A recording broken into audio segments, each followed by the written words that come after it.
With Seth Rollins ready to fight alongside Cody Rhodes against The Rock and Roman Reigns, WWE recently shared a video highlighting Seth's history with Roman in the Shield, but fans aren't happy. In the video, WWE has tried to avoid showing Dean Ambrose, now AEW's Jon Moxley, and while you can spot him briefly, WWE is trying to erase the AEW star from the Shield's history. Over to Smackdown, and between his sunglasses and $1,000 vest draped over his massive pecs, Dwayne Johnson's wardrobe made one thing clear: Hollywood Rock is back. Roman Reigns introduced his cousin as the Bloodline's newest member, and it was impossible to ignore the 2003-inspired look used by The Rock during feuds with Hulk Hogan and Steve Austin. Gone was the days of pandering to the people, as this was a vindictive, entitled Rock whose plans to headline WrestleMania with his cousin went up in smoke thanks to the fans' love for Cody Rhodes. In between one-liners and insults, Rock vowed to make sure Rhodes lost to Reigns for the second consecutive year, then took his place alongside the Bloodline alongside the Tribal Chief, Solo Sikoa, and Jimmy Uso, all while Paul Heyman watched on approvingly. And while this segment didn't deliver a ton of new information, what it had was engaging and exciting. The Rock will do anything to ruin Cody's dream, and expect this to come back into play shortly, especially with the immense power the TKO board member has at his disposal. This segment was exceptional, but not everything went to plan, as sources indicated that this segment was supposed to be longer and see Paul Heyman put over The Rock before he came out. Due to time constraints, the Hollywood Champion's music hit, and as a result, we got a more streamlined version of The Rock's heel turn.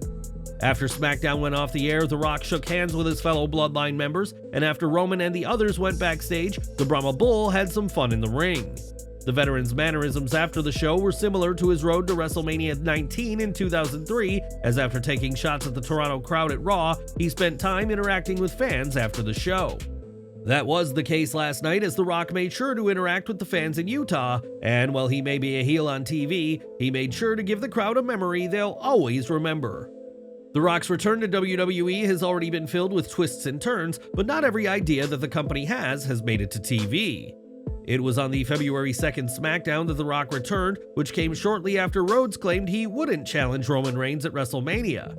In the Wrestling Observer newsletter, it's noted that this show was meant to see Reigns attack Rhodes, but that was nixed as it made no sense, given the plan at the time was for Cody versus Seth Rollins. Of course, due to the We Want Cody movement, Rhodes will face Reigns this April, but WWE didn't realize that at the time, and thus, plans were edited. Speaking of the fan backlash, The Observer adds that it was The Rock's idea for himself to turn heel, as he recognized that continuing on without Cody would have only alienated the audience. It's certainly noble for The Rock to take himself out of the WrestleMania 40 match, but he has also pitched a tag match for Night 1, seeing himself and Reigns face Rhodes and Rollins.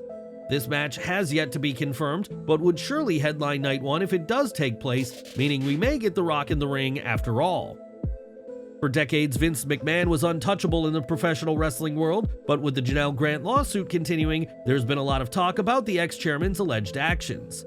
One person who worked with McMahon for years was Earl Hebner, and during a WrestleFest signing, the infamous referee was asked for his take on the situation and said, "The only thing I can say is I hope justice is served. Between Vince and John, they're in a heap of trouble. I think Johnny is trying to jump ship on Vince now. They're both in this thing together. Vince knows what he was doing, Johnny knew about what he was doing, or Johnny knew what he was doing."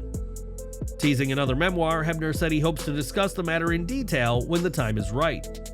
"That's all I can say. I can say more and really bury them, but I'm just going to wait and let justice be served. My next book, I'm going to bring everything to that." Hebner also reflected on the timeline of events and noted that the Janelle Grant lawsuit is hardly the first instance of alleged wrongdoing by McMahon. He said, "Allegations go back as far as 1988 because that's when I worked there. The BS was going on then, and it's still going on now probably. He thought he was getting over, but he's not getting over. No matter how much money he's got, he's been getting over, but now he's going over this time, but it ain't what he's been going over with, he's going under." Hebner concluded by saying there could potentially be a significant shift in the dynamics of power within wrestling as the community braces for what lies ahead. As for now, all we can do is hope that the truth and justice prevails in this lawsuit, and we'll continue to follow Miss Grant's case against McMahon for more updates. Back to Smackdown as Kevin Owens joined Drew McIntyre, LA Knight, Randy Orton, and Bobby Lashley in the upcoming Men's Elimination Chamber match with a win this week. Owens overcame an inadvertent distraction from R-Truth at ringside to get the win over Dominik Mysterio, who tried to use Truth to his advantage during the match. Mysterio, who faced a chorus of boos once more, ordered Truth to fetch him a chair, promising him a spot in the Judgment Day if he obeyed, but the veteran was wise to Dirty Dom's game. Truth teased going along with the orders only to sit down in the chair.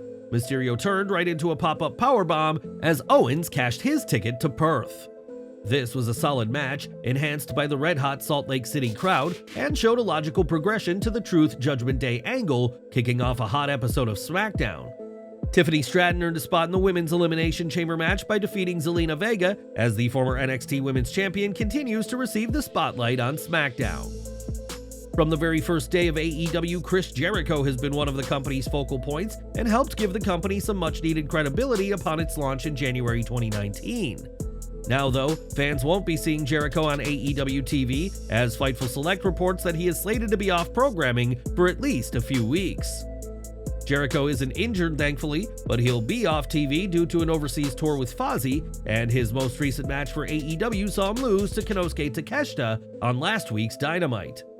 We'll have to wait and see what AEW will have planned for Jericho once he makes his triumphant return, but for the time being, he'll be off TV. And what do you make of this? Sound off down below. Elimination Chamber news now as AJ Styles lost his qualifier to Drew McIntyre, but the Phenomenal One may still be heading to Perth given what happened last night.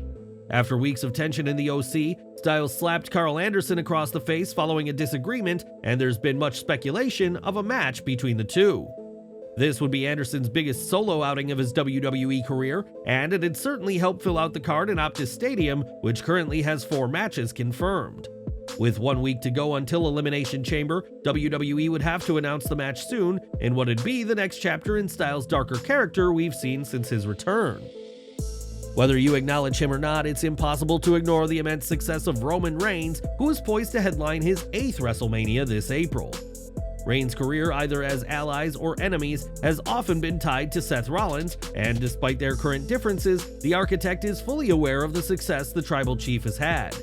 Sitting down with Cam Hayward of Not Just Football, the World Heavyweight Champion played a game of word association, and Reigns' name came up, to which he said the following: "Roman Reigns is one of the greatest to ever do it. I'll say nice things about him. He's my brother. We came up together. He's one of the greatest to ever do it. I don't always agree with him, but he is one of the greatest to ever do it, no doubt." From what we've seen on TV, Reigns and Rollins could be sharing the screen a lot more often as we get closer to WrestleMania, and while they're fierce rivals, Seth isn't blind to his brother's accomplishments. While he's best known for his time in wrestling and UFC, CM Punk has been making a name for himself in acting and has worked on shows such as Heels and Mayans MC. Punk is also a huge Walking Dead fan and has appeared multiple times on Chris Hardwick's Talking Dead podcast, and the WWE Raw superstar nearly had a bigger role in the world of walkers. Speaking to Sportskeeda, novelist Jay Bonasinga, renowned for his Walking Dead novels, spoke about Punk and how they tried to work on a project together. He said, "I did have a bunch of meetings with a pro wrestler named CM Punk. That was when my relationship with pro wrestling started. That was about 5 or 6 years ago. It was pre-COVID. We tried to work on something together, and it fell through like most projects in the film industry fall through." It's a shame that Punk's project with Bonasinga did not get off the ground, as the Chicago-made star clearly has a lot of love for the world of The Walking Dead. Punk didn't join the likes of Rick, Michonne, Glenn, Carol, and Negan in a war against walkers, but if his WWE return has proven anything, it's to never say never when it comes to CM Punk.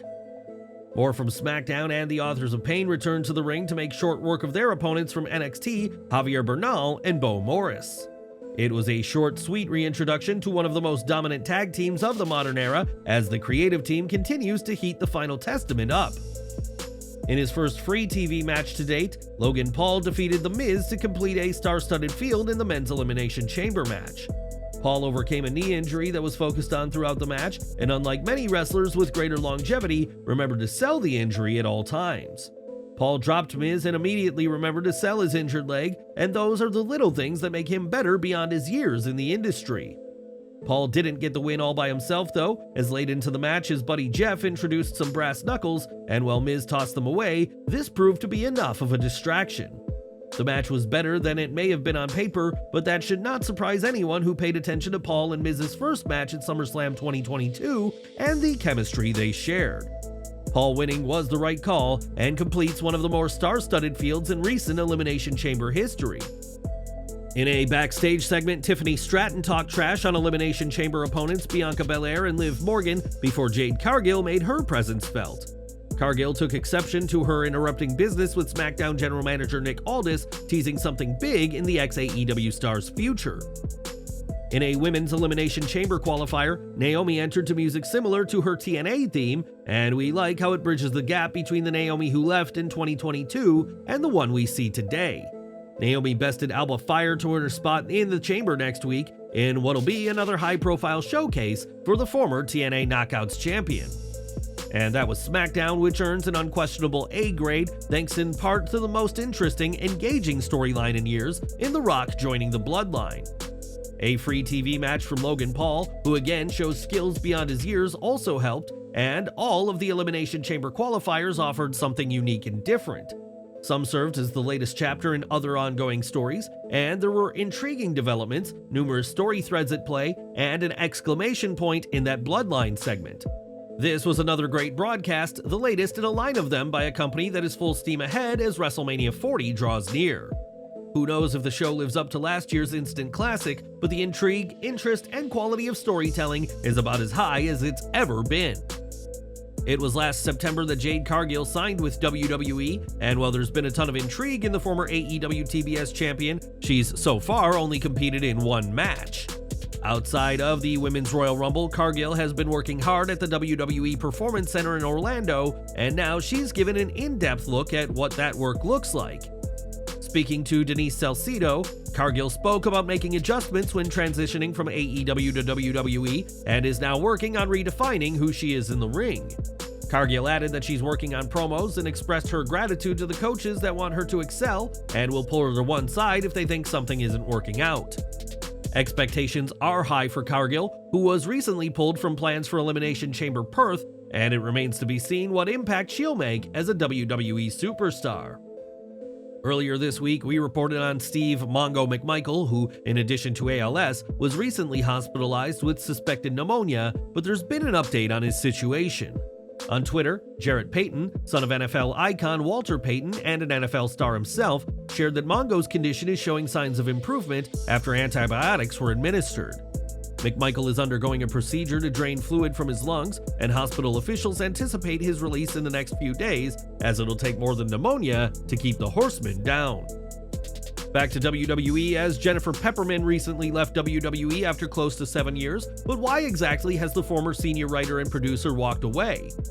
In the Wrestling Observer newsletter, it's explained that Pepperman's main focus in WWE had been the women's division, and explaining her departure, said she'd wanted a change.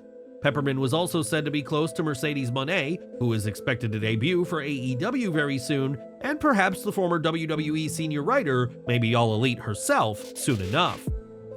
And we're ending with some unfortunate news regarding Nikita Lyons, who is once again back on the shelf after suffering another injury. The Wrestling Observer newsletter couldn't pinpoint what injury the Lioness is dealing with, but this is a huge blow for Lyons, who spent almost all of 2023 out on the injured list. Lyons returned to TV in December of last year, but now, mere weeks later, is injured again, and we are wishing her a speedy recovery from whatever the problem is this time.